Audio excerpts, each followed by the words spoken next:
ஒரு சில படங்கள் எத்தனை வருடங்கள் கழித்து பார்த்தாலும் நம்மளுக்கு அதே ஃப்ரெஷ்ஷான ஒரு ஃபீலை கொடுக்கும்.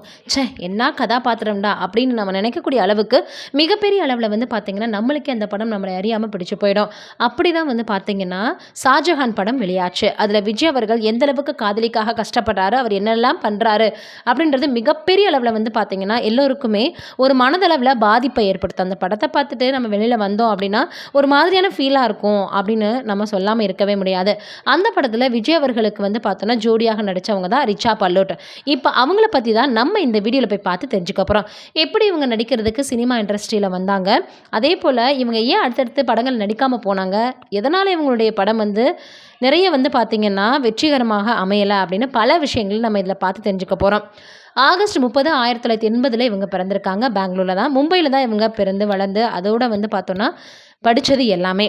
16 வயசுலேயே மாடலிங், அசைன்மெண்ட், டைட்டில் வின் பண்ணுறதுன்னு பல விஷயங்கள் அவங்க பண்ணி வந்துட்டுருக்காங்க. அதோட 1991 பாலிவுட் ஃபிலிம் வந்து பார்த்தோன்னா இவங்க முதலாக ஒரு சைல்டு ஆர்டிஸ்டாக நடிச்சிருப்பாங்க. அதில் ஒரு 2-3 நிமிடம் வர மாதிரியாக தான் நடிச்சிருப்பாங்க. 1997 அதே மாதிரியாக சைல்டு ஆர்டிஸ்டாகவும் நடிச்சிருந்தாங்க.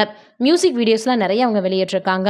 முதலாக வந்து பார்த்தோன்னா நூவே காவாலி அப்படின்னு 2000 நடிகர் தருண் அவர்கள் கூட பேர் பண்ணி தெலுங்கு படத்தில் நடிச்சிருப்பாங்க. அந்த படம் இவங்களுக்கு எதிர்பார்க்காத வெற்றி கொடுத்துச்சு, சூப்பர் டூப்பர் ஹிட் கொடுத்ததுன்னு சொல்லலாம். தொடர்ந்து வரக்கூடிய படங்கள் எல்லாத்துலேயுமே ஒரு படங்களில் அவங்க தெலுங்கில் நடிச்சு வந்துட்டு இருந்தாங்க. பிறகு தமிழில் ஷாஜகான் திரைப்படத்தில் நடிக்கிறதுக்கான வாய்ப்பு கிடைச்சது. அந்த வாய்ப்பு கிடைச்சதுக்கு அப்புறம் இவங்களுக்கு நல்லபடியாக அவங்க ஓரளவு தமிழ் சினிமாவில் வருவாங்கன்னு நினச்சி பார்த்துட்டு இருந்த நிலையில் அந்த படம் சரியாக போகலை. அடுத்து அல்லி அர்ஜுனா அப்படின்ற படத்தில் நடித்தாங்க. இதில் ரொம்பவே இண்டிபெண்ட்டாக இருக்கக்கூடிய ஒரு கேர்ள் மாதிரி தான் நடித்தாங்க. ஆனால் அந்த கேரக்டர் அவ்வளவாக மக்களிடையே ரீச் ஆகலை. மலையாளம், கன்னடம், ஹிந்தி அப்படின்னு பல மொழிகளில் இவங்க நடிக்க ஆரம்பித்தாங்க. குச் தும் ஹாக்கோ அப்படின்னு ஒரு ஹிந்தி படத்தில் நடித்தாங்க. உனக்கும் எனக்கும் அப்படின்னு சப்போர்ட்டிங் ரோலில் தமிழ் திரைப்படத்தில் நடித்தாங்க. அந்த படத்தில் ஹீரோயினுடைய வந்து ஃப்ரெண்டாக வரக்கூடியது, அதில் அவங்க நடிக்கிறதுன்னு மிகப்பெரிய அளவில் அதுவுமே ஒரு நல்ல கேரக்டராக அமைஞ்சிருக்கும். அடுத்ததாக டாடிக்குள், இந்த படம் மோகன்லால் அவர்கள் கூட இணைந்து நடித்தது. இந்த படத்தில் 6 வயது பையனுக்கு அம்மாவாக நடிச்சிருப்பாங்க. மிகப்பெரிய அளவில் சூப்பர் டூப்பர் ஹிட் கொடுத்துச்சு. 2012 யாகாவா ராயனும் நாகாக்க அப்படின்ற படத்தில் தமிழில் மறுபடியும் நடித்தாங்க.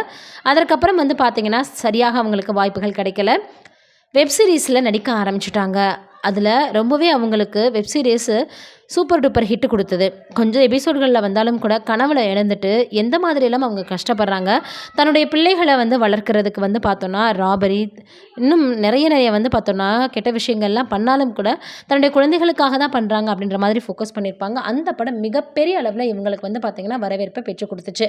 அதோட 2011 ஹிமாஜ் பஜாஜ் அப்படின்றவரை திருமணம் பண்ணிக்கிட்டாங்க.